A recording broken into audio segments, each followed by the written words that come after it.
ब्रह्मचारियों के यहाँ गया और सन्यासियों के यहाँ गया, पर कहीं धर्म नहीं दिखाई पड़ा। धर्म का आभास मात्र दिखाई पड़ा, धर्म नहीं दिखाई पड़ा।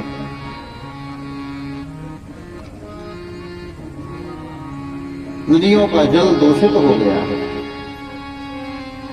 आश्रमों को यवनों ने अधिगृहीत कर लिया है।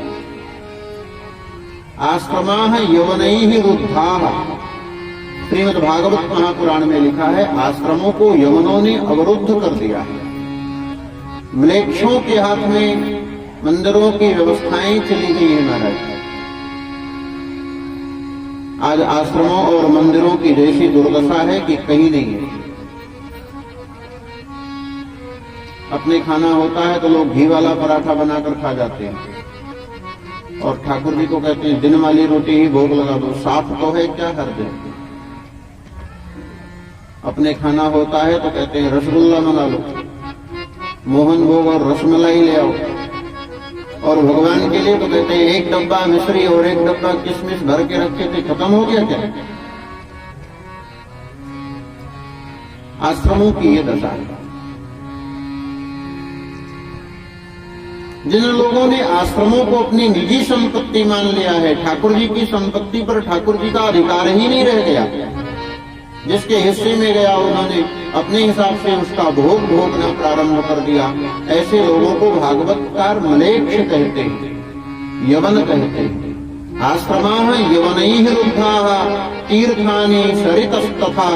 तीर्थों की भी ये दशा है, नदियों की भी यही दशा है, गृहस्थों की यही दशा है, वानप्रस्थियों, सन्यासियों, ब्रह्मचारियों सबकी यही दशा है महाराज। अब नारद जी कहते हैं मैं कहाँ जाऊं? कहीं शांति नहीं है, कहीं धर्म नहीं है, कहीं सदाचरण नहीं है, सदाचार नहीं है, तो हम कहाँ जाएंगे? तब नारद जी दुखी होकर के वृंदावन की ओर गए। यमुना जी के तट पर जैसे ही पहुंचे तो देखा क्या कि एक माता जी रो रही है।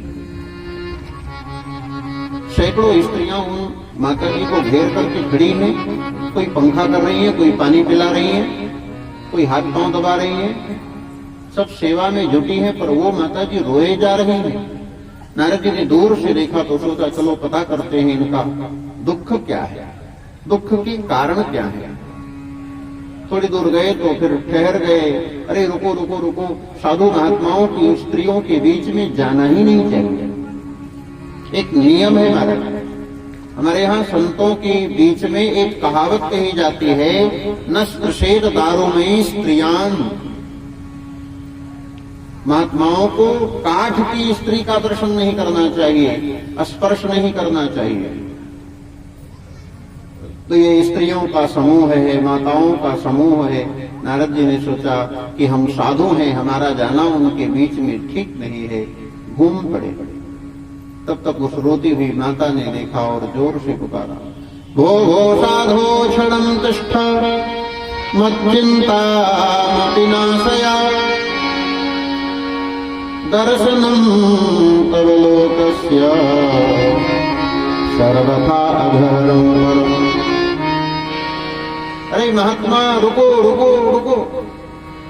नारद जी घूम पड़े, क्या बात है देवी? उस देवी ने कहा तुम्हारा दर्शन करने मात्र से हमारा दुख कम हो गया। तो जिसके दर्शन मात्र से दुख कम हो गया है वह जरूर हमारे दुख के समूल विनाश का कारण जानता होगा, हम पर कृपा करो। श्री नारद जी महाराज ठहर गए और बोले देवी पहले तो आपका परिचय क्या है, कौन है आप? तो माता जी ने अपना परिचय देना प्रारंभ कर दिया।